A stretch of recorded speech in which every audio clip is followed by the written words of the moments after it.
What's up guys, David here, and Google just recently announced the new version of Android called M. We don't know exactly what dessert the M stands for just yet. My guess is either marshmallow or maybe Mentos. Let me know what you guys think down below in the comments.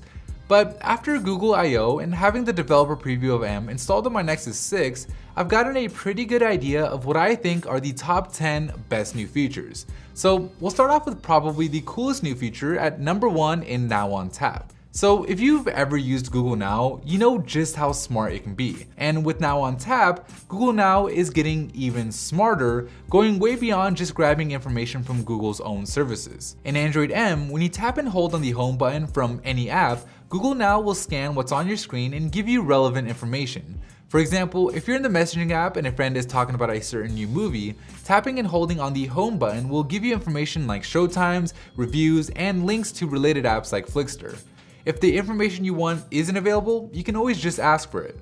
For example, if you're listening to a song on Spotify by Eminem and want to know just how old Eminem is these days, you can simply say, "Okay Google, how old is he?" and Google Now will give you the answer using its contextual abilities to know that you're talking about Eminem without you actually having to say so. Pretty damn impressive. 2.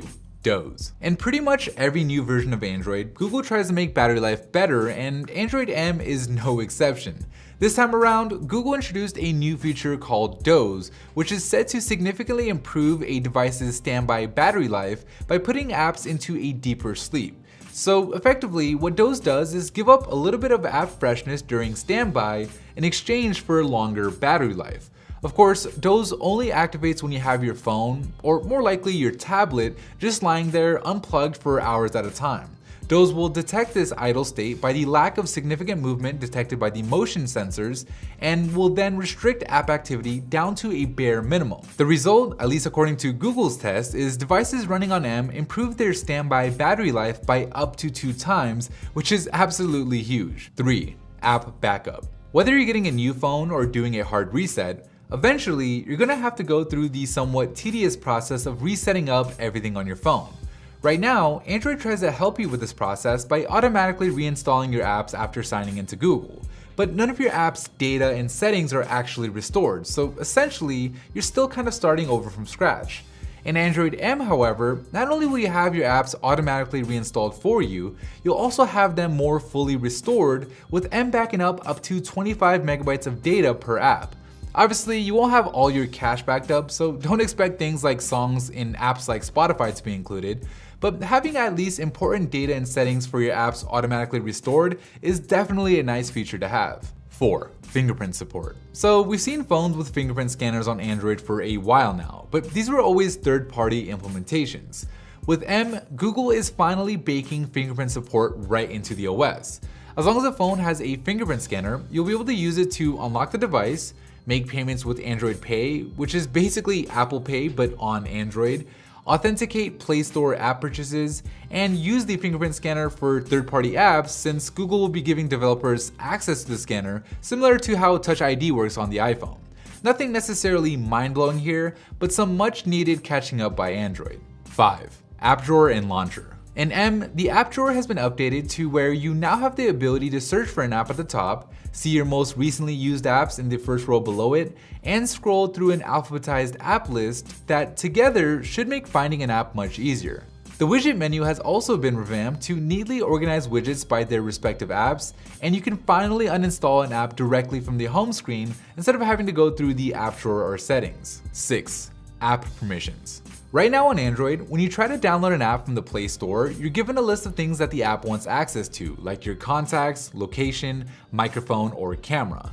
If you don't want to give an app access to even just one of the things on the list, well, too bad. Either you give the app access to everything it's asking for, or you can't download the app. There's really no in between. But all of that is about to change with Android M, where you'll be able to download an app without having to grant it access to everything at installation, and instead, you'll only be asked for permissions at the first time the app actually needs them. So, for example, if you've been using WhatsApp and one day you decide that you want to send a voice message, you'll be asked for access to your microphone.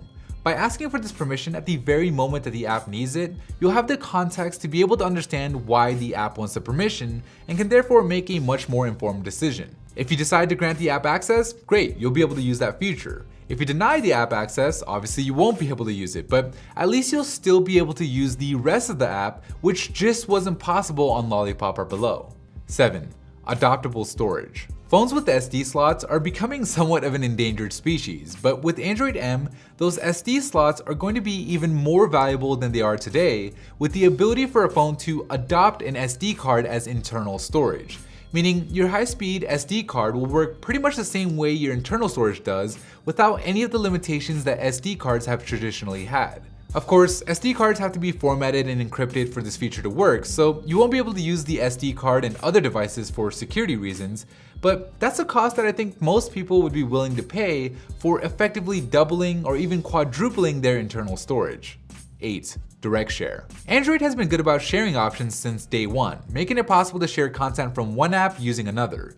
And in M, it's only getting better with direct share. With this new feature, Android M will pick up on your sharing habits to help reduce the amount of steps that you need to take in order to share things. For example, if you often share pictures from your gallery via Hangouts to a specific friend, Android will present this option directly from the share menu to be able to do it in one click instead of having to press share and then Hangouts and then find your friend from a contact list.